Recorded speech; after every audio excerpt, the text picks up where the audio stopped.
Hello दोस्तों। पिछली class में सिंधु सभ्यता के मोहनजोदाड़ो तक का डिस्कस किया था, जिसमें स्तूप टीला के बारे में बताया था। उसके बाद जो कुनास कुषाण कुषाण शासक जो था उसने पश्चिमी भाग के जो दुर्ग टीला था उस पर स्तूप बना दिया, इसीलिए उसका नाम स्तूप टीला पड़ गया। और अब मोहनजोदाड़ो जो डिस्कस हो चुका है, अब चलते हैं चहुंदड़ो। यह भी पूरा स्थल सिंधु घाटी सभ्यता से मिला। तो चहुंदड़ो जो है मोहनजोदाड़ो से 130 किलोमीटर दक्षिण पूर्व में स्थित है। अर्थात कहने का अर्थ हुआ कि ये हमारा अगर मोहनजोदाड़ो है, ये पार्ट अगर मोहनजोदाड़ो है तो इसके दक्षिण पूरब में चहुंदड़ो है। दक्षिण पूरब किधर हो जाएगा? दक्षिण हो जाएगा नीचे और पूरब हो जाएगा राइट साइड। तो अर्थात इस यहाँ पर चहुंदड़ो है। कहाँ पर? यहाँ पर चहुंदड़ो है। और इन दोनों के बीच की दूरी कितनी है? 130 किलोमीटर। मोहनजोदाड़ो और चहुंदड़ो के बीच की दूरी। ठीक है, आगे। तो चहुंदड़ो की खोज किसने की थी? मजमूनदार ने, एनजी मजमूनदार ने। कब? इस कौन सी ईस्वी में की थी? 1931 ईस्वी में। कब की थी? 1931 ईस्वी में।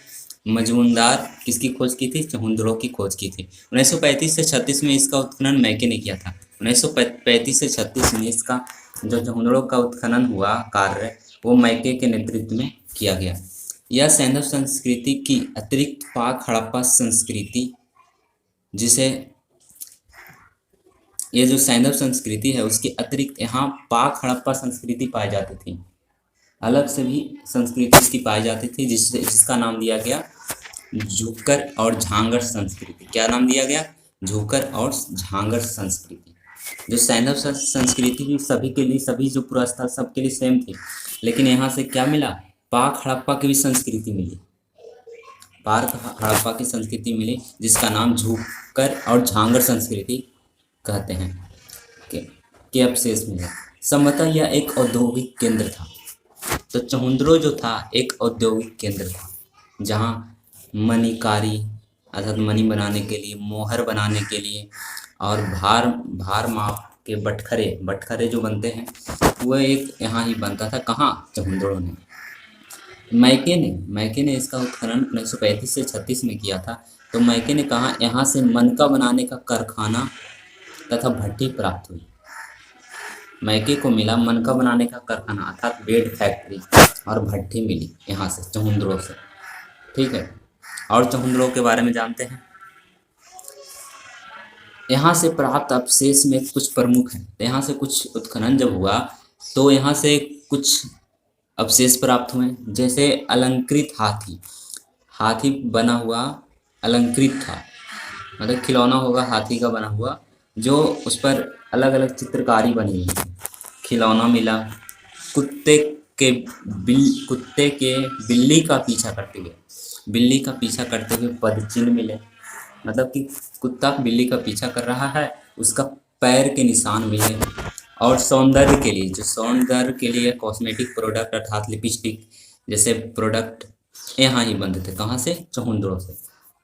तो चहुंदड़ो एक ऐसा पुरस्कार था जहाँ के ईंटें वर्गाकार थे। कैसे थे? वर्गाकार थे, आयताकार नहीं, बकराकार थे। यहाँ किसी दुर्ग के अवशेष नहीं मिले।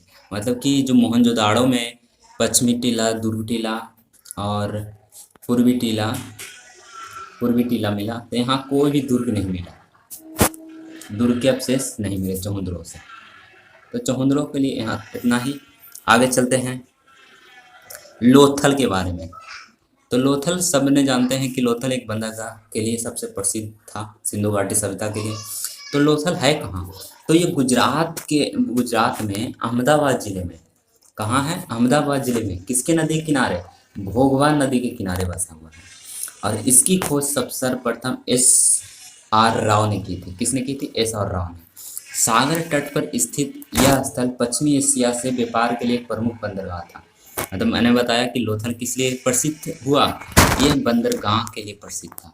यह समुद्र जो सागर तट सागर तट होने के कारण, मतलब सागर के किनारे होने के कारण ये एशिया में व्यापार का भरपूर फायदा उठाता था।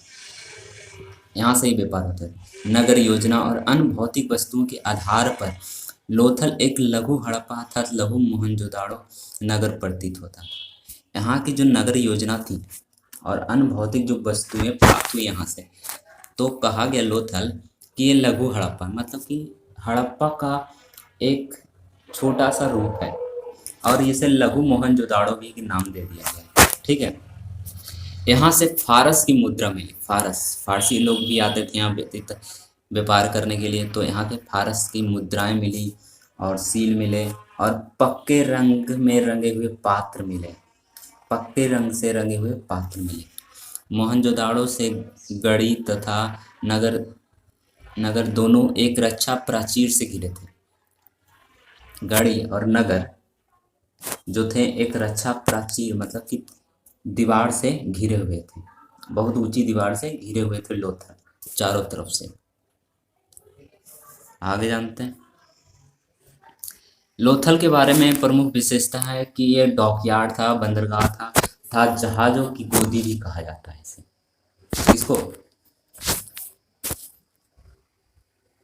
लोथल को। ठीक है। यहाँ से और भी अवशेष मिले, जैसे धान, चावल, बाजरे, धान चावल हो गए, बाजरे के साथ मिले, फारस की मुद्रा मिली, घोड़े के लघु मूर्ति मिली और 3 युगल समाधियाँ मिली। 3 युगल समाधि मतलब कि 3 लोगों को एक साथ दफनाया जाता था, समाधियाँ मिली। ये तो लोथल की बात हो गई। अब आगे चलते हैं कालीबंगा। कालीबंगा के बारे में चलते हैं। तो कालीबंगा कहाँ है, सबसे पहले ये पता होना चाहिए। कालीबंगा राजस्थान के हनुमानगढ़ में। कहाँ है? राजस्थान के हनुमानगढ़ में जिला में स्थित है। इस स्थल की खोज किसने की थी? तो खोज की थी अमलानंद घोष ने। किसने की थी? अमलानंद घोष ने। और 1961 ईस्वी में बीबी लाल, कब? 1961 ईस्वी में बीबी लाल और बीके थापर के उत्खनन कब हुआ? 1961 में। किसके द्वारा? बीबी लाल के द्वारा और बीके थापर के द्वारा। ठीक है। यहाँ पश्चिमी और पूर्वी टीला अलग अलग सुरक्षा प्राचीर से घिरे हुए थे। मतलब कि जो पूर्वी और पश्चिमी टीला था एक दीवार से घिरे हुए थे। ये ऐसे दीवार आते बने हुए ना, दीवार बने हुए थे ऐसे। दीवार प्राचीर इसे बोलता है, मतलब कि प्राचीर जो दीवार से बहुत ऊंची दीवार जो होती है उससे प्राचीर कहते हैं। इस टाइप से सुरक्षा के दृष्टिकोण से टीला जो कालीबंगा था सुरक्षा के दृष्टिकोण से बनाया गया था। यहाँ की जो पश्चिम दिशा में जो दुर्ग वाले टीले थे, जो दुर्ग टीला था पश्चिमी तरफ, वो सैंधव सभ्यता के नीचे पार्क सैंधव संस्कृति की पूरा अवशेष प्राप्त हुए। मतलब सैंधव सभ्यता के साथ साथ यहाँ कुछ पार्क सैंधव संस्कृति के भी अवशेष मिले। कौन से टीला में? जो पश्चिमी दिशा में दुर्ग टीला था। और आगे चलते हैं। हम जानते हैं कि मोहनजोदाड़ो के जो भवन थे, मोहनजोदाड़ो के जो भवन निर्माण थे वो पक्की ईंट के बने हुए थे, लेकिन कालीबंगा के जो भवन बने थे वो कच्ची ईंट के बने थे। किसके ईंट के बने थे? कच्ची ईंट। ये अलग डिफरेंस हो जाता है मोहनजोदाड़ो और कालीबंगा में।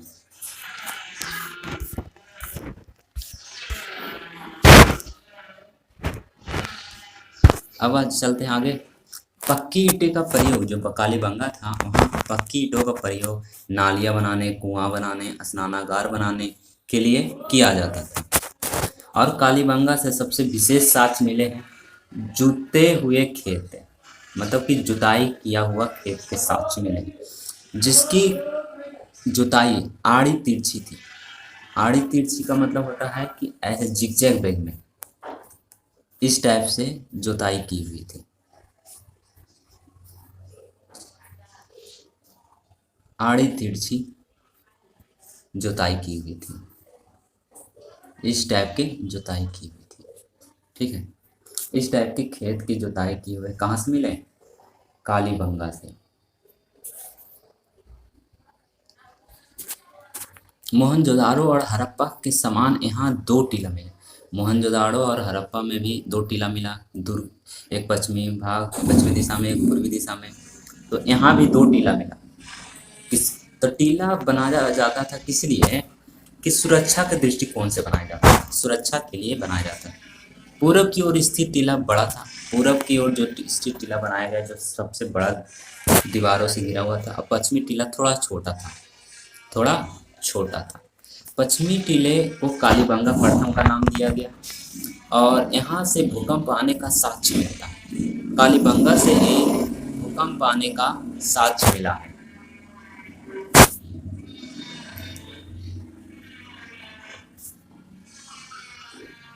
दुर्ग वाले टीले के दक्षिण अर्ध भाग में 5 या 6 कच्ची ईंटे के चबूतरे मिले। चबूतरे जो बने हुए थे कच्ची ईंटे के बने हुए थे, कै वो मिले? 6 चबूतरे मिले यहाँ से दक्षिण अर्ध भाग में। और एक चबूतरे पर अग्निकुंड, एक चबूतरे पर अग्निकुंड, कुआं तथा पक्की ईंटों का बना हुआ एक आयताकार गर्त मिला। गर्त मतलब गड्ढा, गड्ढा मिला, आयताकार गड्ढा मिला पक्की ईंटों का। यहाँ से पशुओं की हड्डियाँ मिली। और दूसरे चबूतरे पर मतलब 6 चबूतरे मिले थे, दूसरे चबूतरे पर 7 अग्निकुंड मिले। ये वेदिकाएं एक पंक्तियाँ में बने थे, ये जो अग्निकुंड बने थे एक पंक्ति में बने थे, ऐसे ऐसे इस टाइप से बने हुए थे। यहाँ से सैल खड़ी और मिट्टी के मोहरे मिले, मिट्टी के मोहरे मिले थे। और मृदभांड, मृदभांड का मतलब होता है घड़ा, तो घड़ा भी यहाँ से मिला कालीबंगा से। अब आ जाते हैं धौलावीरा। धौलावीरा के बारे में, ये गुजरात के कच्छ के रण में स्थित है। कहाँ है? गुजरात के कच्छ के रण में। कौन है? धौलावीरा। सर्वप्रथम इसकी खोज कब की थी? 67 से 68, 1967 से 68 के बीच में किसने की थी? जेपी जोशी ने। और इसका उत्खनन कार्य कब हुआ? 90 से 91, 90 से 91 किसके द्वारा? आर.एस. बिष्ट के द्वारा, आर.एस. बिष्ट के द्वारा। और व्यापक मतलब विस्तृत पैमाने पर इसका उत्खनन कराया गया।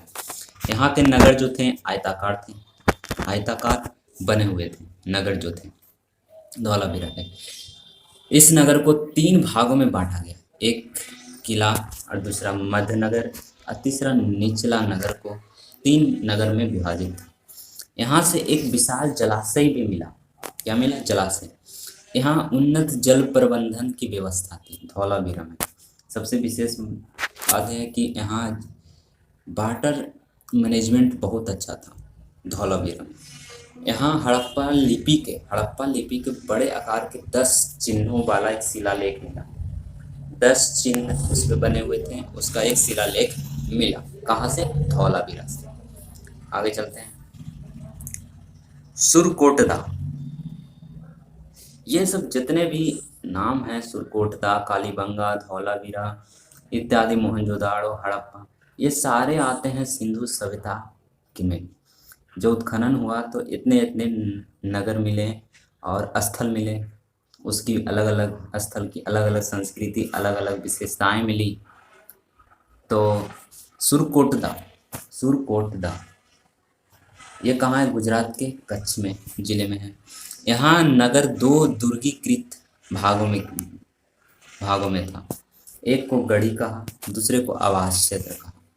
यहाँ के कब्रिस्तान, यहाँ के जो कब्रिस्तान थे उसमें कलश में सावधान के साथ मिले।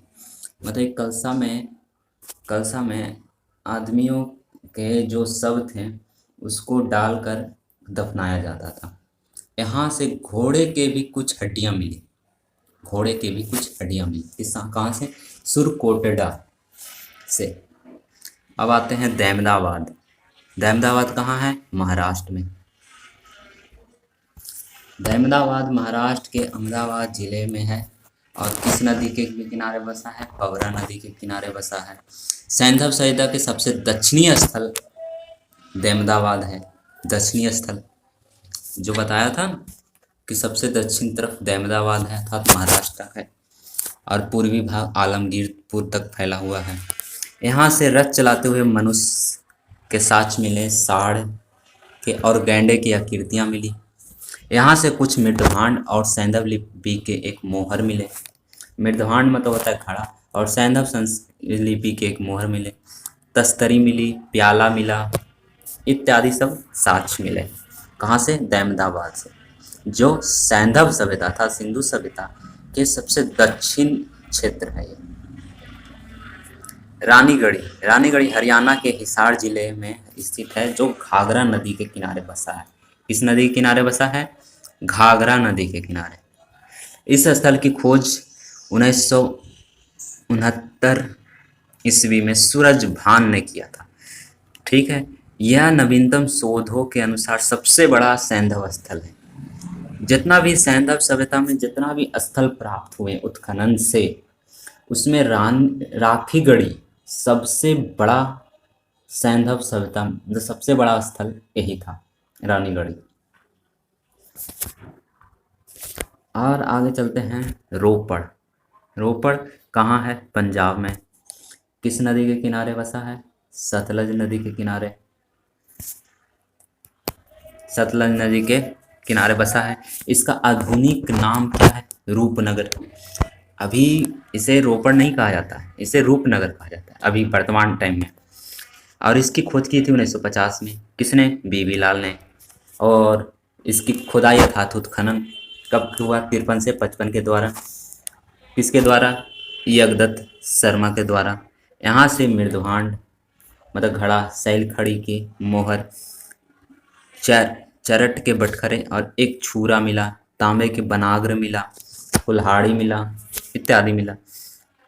और यहाँ जो दफनाया गया था मनुष्यों को, उसमें पालतू कुत्ते के साथ दफनाया हुआ एक साक्ष्य भी मिला।